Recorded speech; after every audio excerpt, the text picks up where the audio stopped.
Hey everybody, this is AYG's Alpha Team, here with another video for Dissidia Final Fantasy Opera Omnia Global Version. Today we're going to be talking about a character build for Zack Fair. Zack Fair is from Final Fantasy VII. He's actually got his own game with Final Fantasy VII Crisis Core, which is where he is, that's the picture they're showing right here.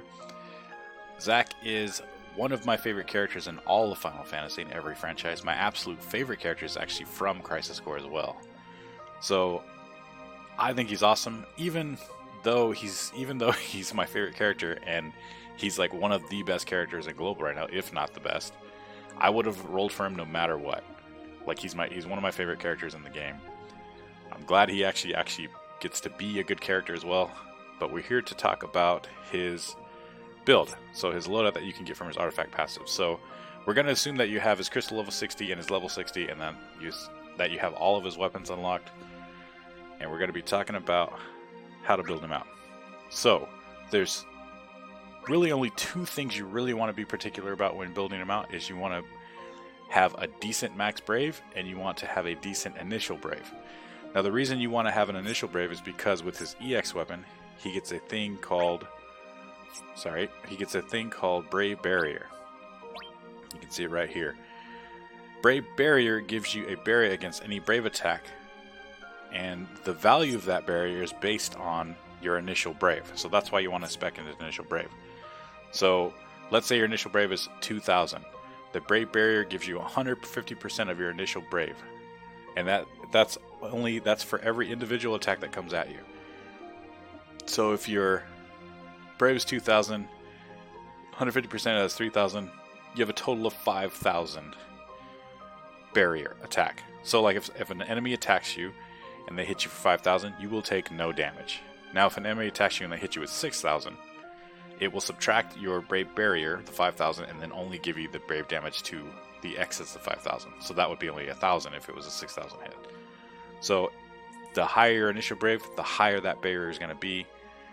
You really want that high because he pretty much becomes invincible. I don't want to say he will be invincible because that's a misnomer, because he does take damage still if they do HP attacks.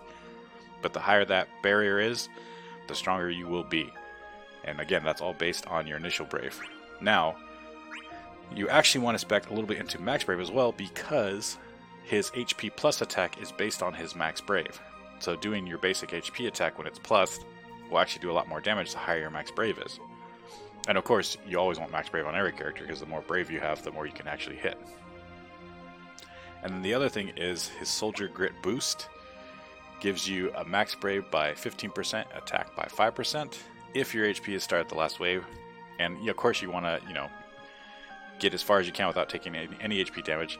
He does also have an HP regen with one of his attacks, so he will most likely be at 100% by the time you get to your last wave. So this will be a great one to get for you. And if you stack 3 of them, that's 45% boost to max brave on top of all the other max brave boosts he gets. It's significant. Definitely want to spec for Soldier Grit boost 2-star. And because it's based on percentages, the stars are based on percentage values, the more attack he gets in the future, the stronger this will be in the future. So you don't really have to worry about repositioning your artifacts. It'll just be strong no matter what. So again, you want to spec into initial brave, max brave, and Soldier Grit. Me personally, I'm waiting for more Soldier Grit boost with max brave 330. Ideally, I want 3 2-star Soldier Grit boosts, and one of those 2 stars to have an initial brave of 170, and the other 2 to have a max brave of 330. Ideally, that's what you want to get, or at least in my opinion. That'll make you very effective. That'll make you very, very, very strong. That will give you a really high max brave total. So all in all, you'll just be thriving. And he's a very strong character to begin with, so this just makes him even better. And ultimately, that's what you want. The stronger you are, the better you're going to be, the more you're going to help your team. But that's really it, guys. Go ahead and leave a like and subscribe if you want to see more from regaming.com. Also, shoot us a comment if you have any questions, you want to give us any feedback. It's always appreciated. Until then, go ahead. Game on. Game on! Yeah, game on!